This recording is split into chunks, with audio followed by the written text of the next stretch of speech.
예, 우리 이 팀장님, 네. 장 과장님 반갑습니다. 아유, 반갑습니다. 자, 오늘도 우리 의뢰인들을 위해서 사건을 하나 쉽게 설명을 해줘야 되잖아요. 그렇죠. 저희가 개인회생 사건을 아주 쉽게 풀이를 해드릴 테니까 한번 들어보시고 채무 때문에 힘드신 분들이 있다면 이걸 참고하셔가지고 본인의 그 사건이 어떻게 진행될지를 예상해 보시면 도움이 되실 것 같습니다.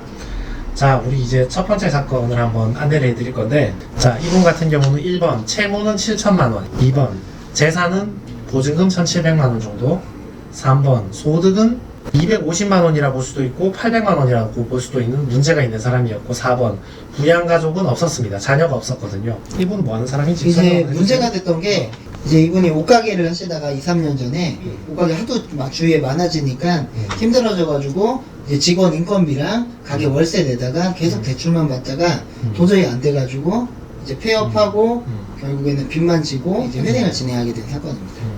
그래서 이분 같은 경우도 개인 사업을 하시다가 안 되신 분인데, 개인 자영업 하시다가 개인 사업 하다가 안 되고 오시는 분들은 스토리가 대부분 비슷하십니다. 두 가지 스토리가 있는데, 하나는 소득이 잘 발생하다가 어떤 경기 침체나 어떤 사회적 이슈로 인해서 매출이 갑자기 급감하시는 분들이 있죠. 이분들은 매출이 올라갔을 때 비용은 따라 올라가 있기 때문에 매출이 내려오면 이 차이가 전부 채무로 빚으로 남게 되는 거죠. 또 하나의 케이스는 아예 매출이 올라간 적이 없어.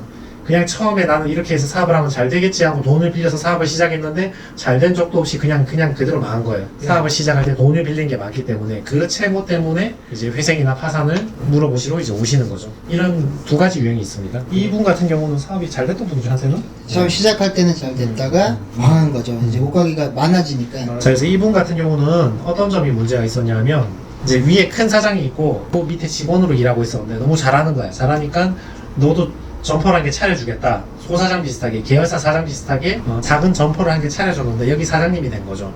근데 그건 이제 물론 여기 매출에 따라 다르지만 한 달 평균 700~800만원 보내주는데, 그럼 자기는 거기에서 인건비도 주고 저것도 주고 비용을 빼고 남는 거는 한 250만원 정도 자기가 가져가거든요. 근데 법원에서 보면 이 사람은 어찌됐건 직원으로 들어갔기 때문에 월급을 700~800만원 받는 사람처럼 보인단 말이에요. 그럼 만약에 월급 700만원이면 한 달에 변제를 얼마나 해야 돼?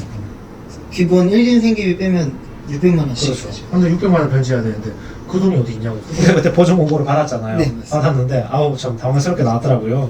보증 원고 내용 한번 읽어주세요. 보증 원고 내용은 이제 급여에 입금된 음. 모든 수입에 대해서 수입 그 지출을 변경을 해서 그걸로 변제금을 반영하고 생계비를 빼고 그리고 이분이 이제 월세에도 지원을 해달라고 추가 생계비를 요청을 했는데 그것도 줄이라고 보증원고가 나온 상태였었습니다. 그러니까 이 사람 같은 경우는 실제로는 내가 거기서 비용을 쓰고 남는 거는 200만원, 250만원 밖에 안 된다. 이걸 소명을 해야 되는데 그 회생위원님들이 뭐 직접 현장 가서 그걸 다 확인을 할 수가 없기 때문에 통장에 찍히는 돈만 보고 믿기 때문에 너는 한 달에 700만원 버는 사람이 아니냐. 그러니까 한 달 변제금을 600만원 내라. 이런 취지였죠.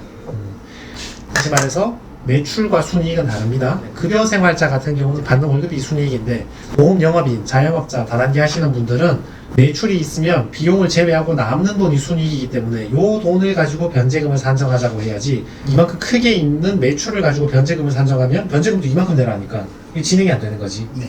그래서 이분의 실제 소득이 700만원이 아니고 250만원 정도. 200만원이라고 소명하기 위해서 우리가 자료를 뭘 받았죠? 그 1년치 거를 모든 통장에 대한 걸 다 받았고요. 그 다음에 이제 엑셀 작업을 그 자료고 저희가 손수다 팀에서 만들어가지고 총 이거는 지출이 얼마가 됐고 700, 800이 들어왔지만 한 달에 나가는 뭐 인건비, 월세, 그 전기세 이런 거 빼고 나니까 실제적으로 뭐 190에서 250 왔다 갔다 해서 평균 월급이 200으로 측정이 그리고 이분은 그래서 소득이 700만원으로 법원이 인정했는데, 네. 우리가 통장 이체 내역을 다 소명해서 매출과 순이익은 다르다는 것을 소명을 해서 일단 250만원으로 순이익을 낮췄어요. 두 번째 논점이네. 월세를 낮출 수 있는가? 네, 월세를 이제 39만원을 내는데 원래 법원에서 나온 거는 7% 미만으로 줄여라. 그러니까 사실상 요청을 하지 말라는 소리인데 저희가 그 16만원 정도, 그러니까 이제 절반 정도 조금 안 되게 인정을 받아보자. 그렇게 해서 16만원까지 인정을 받아요. 원래 월세는 반영을 안 해줍니다. 어차피 생계비 100만원에 월세는 다 포함된 거잖아요. 맞습니다. 이 사건 같은 경우는 또 자료 제출해서 저희가 부탁을 좀 드렸죠. 월세 부분 감안해서 변제금을 깎아달라고 부탁해서 결국 변제금까지 다 낮추게 된 거죠. 네. 아무튼 그래서 이 사람은 처음에 변제금 600만원 내라고 했던 것을 네. 86만원으로 내렸다. 네. 600만원 변제금을 86만원으로 내렸는데 600 내리기 위해서 우리가 주장했던 건 두 가지가 있는데, 하나가 우리는 비용을 많이 쓴다. 사업상 비용을 많이 쓰기 때문에 그 비용을 다 제외해달라. 이걸 하나 주장했고요. 두 번째는 우리 월세가 많이 나간다. 월세가 많이 나가니까 월세 나가는 것도 감안해서 비용을 줄여달라. 그래서 요걸 제가 설명을 드렸죠. 그래서 변제금이 600에서 86만 원으로 내려갔다. 뭐 이렇게 이해를 하시면 될 겁니다.